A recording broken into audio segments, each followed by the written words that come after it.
Welcome back to The Road Chose Me. I found this great place to camp here in the beautiful mountains of British Columbia.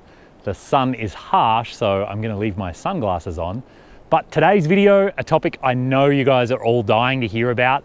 How much does it really cost to drive your own vehicle around the world? I know a lot of people assume that I'm rich or I have a trust fund, and that is just not the case. You're going to be shocked to learn it is much cheaper than you think it is. So I drove the entire Pan-American highway from Alaska to Argentina, and I drove all the way around Africa. And of all the questions I get asked, money is by far the #1 topic. So I know you guys really want to learn more about this. And in today's video, I'm just about to give you the real number. But before I do, I want you to know in future videos, I'll go over topics like how do you save for an expedition like this? How can you minimize your expenses on the road? How can you maybe earn some money on the road? How can you maybe even get sponsors? All of those are future videos, so if they sound good to you, hit that subscribe button and make sure you don't miss out on those future videos. But for now, let's dive straight into how much does it really cost. A quick note, every time I say dollars, I mean US dollars. Somehow my brain just defaults to that now after too many countries around the world. And so to throw the number out there right now, just so you understand where we're at, when I drove from Alaska to Argentina, I spent about $1,200 per month on absolutely everything. That's right, that's actually not that much money. In fact, before I went on my trip, I was spending more than that just to go to work every day in a city. By the time I paid rent, car insurance, food, gym membership, and a few activities on the weekends, I was already over that $1,200 mark. So to put it in context, it doesn't need to cost you more money to drive around the world than you're already spending every month just staying where you are. So that's how much I spent. But what about other people and what about other parts of the world? Well, it turns out when you bump into other overlanders around the world, money is quickly a topic of discussion, and soon everyone wants to know how much we're each spending and how we're earning money. So over the course of my adventures, I've literally spoken to hundreds of overlanders about this, and I feel like I have a really good idea of how much the average person spends. And the way I say it these days is that when you put two people in a four-wheel drive, for them to drive anywhere on the planet, probably 90% of people spend between $1,500 per month and $2,500 a month. And that is for absolutely every expense.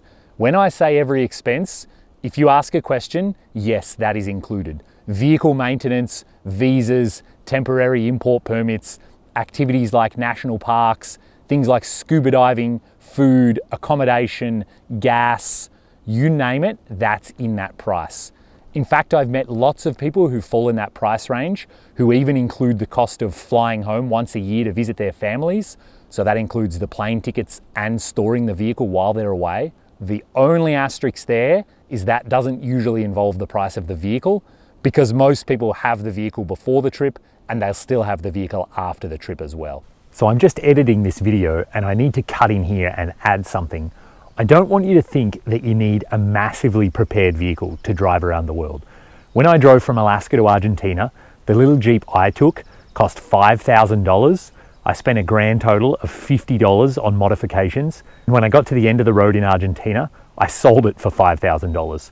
So actually, that vehicle didn't cost anything. My other friends have driven around the world in vehicles that have cost $2,000, $3,000 or $5,000. People spend only a few $100s on modifications. So I just wanted to cut in and say, don't assume that you have to spend enormous money on a vehicle, because that's not true either. So obviously my range is quite big, from $1,500 to $2,500, and you're probably wondering what makes that difference. And to be perfectly honest, that difference comes down to you.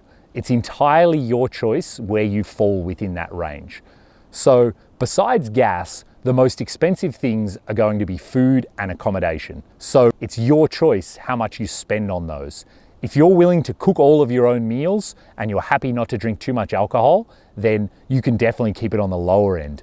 As for accommodation, if you wild camp the very vast majority of nights, you're going to save an enormous amount of money.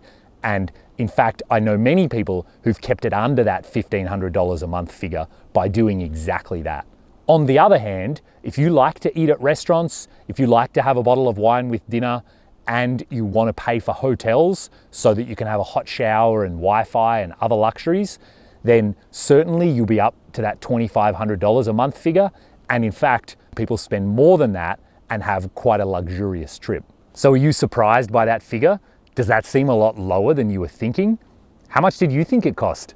Did you think it was only National Geographic type people that could drive around the world? If you're surprised, leave a comment down below and let me know how much you were thinking it costs. Now, obviously, different parts of the world cost different amounts of money, but you'd be surprised to hear they're all extremely similar. And in fact, I think they're so similar, it's actually not even worth mentioning. When I drove from Alaska to Argentina, when I drove around Africa, or when I've spoken to people who've driven through the Middle East or Central Asia, we all spend really similar amounts of money. And there's no doubt about it, the most expensive thing about overlanding is gas or diesel for your vehicle. So what that means is the more that you drive every day or every month, the more money you'll be spending. So if you set out to drive to Alaska and back in just 1 month, you're obviously going to spend quite a lot on gas, and so your monthly expenses are going to look really high. But if you plan that trip out over 3 or 5 months, you're not driving very far every day, so suddenly your daily expenses are much lower. Of course, the trip is longer, but there's a sweet spot in there somewhere where you drive not too far every day, and therefore you don't spend too much money on gas per month. The other way I've heard it said is that some people spend roughly $1 per mile for wherever they're going. So if I look at that, that would mean from Alaska to Argentina, I would have spent $40,000, which I didn't, but I went for about 24 months. So if we say I was in that range of about $2,000 per month, which is right in the middle of my $1,500 to $2,500 number, then I would have spent roughly $44,000. So actually, $1 a mile isn't too far off, and I've heard quite a few other overlanders say that that fits for them as well. I want to cut in here again and add, I find it really interesting that one of these is priced as dollars per month, which doesn't really take into account how far you're driving every day, and the other option is dollars per mile, which doesn't really take into account how long you're taking to drive those miles. So it's kind of an interesting way to look at it either way, and what I find is that both of them are a helpful way to gauge a good budget, and chances are the amount you spend is going to be somewhere close to both of the figures that I've given you.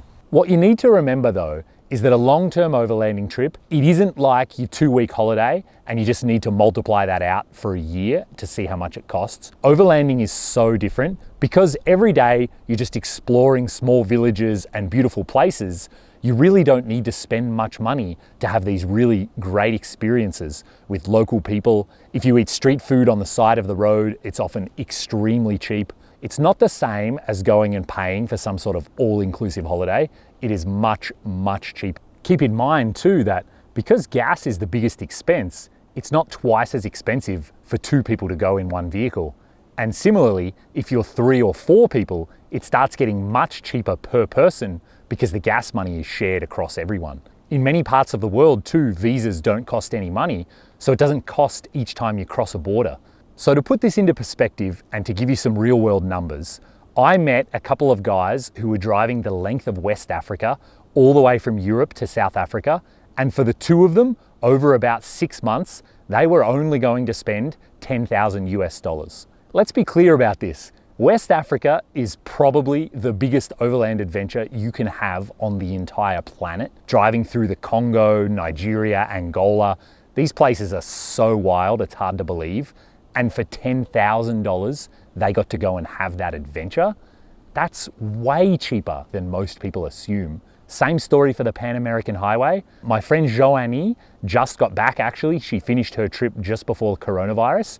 She spent less than $900 a month for her 23-month drive. She drove 40,000 miles through 17 countries. She had the adventure of her lifetime, and she spent less than $1,000 a month to have that adventure. That's crazy. If you want to learn more about Joanie, I've got links to her Facebook and Instagram down in the description. Be sure to check her out. She's amazing. She did the drive all by herself and loved it. So I really wanted to get this video out to you guys so you can understand what I'm talking about, and so you realize that this type of adventure, it really is within your grasp. You don't need to save hundreds of thousands of dollars.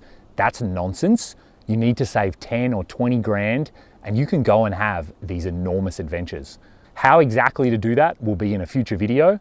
But for now, if you enjoyed this one, please leave a comment, let me know your thoughts on this topic, and also please hit that thumbs up and subscribe button. It really does help my channel grow.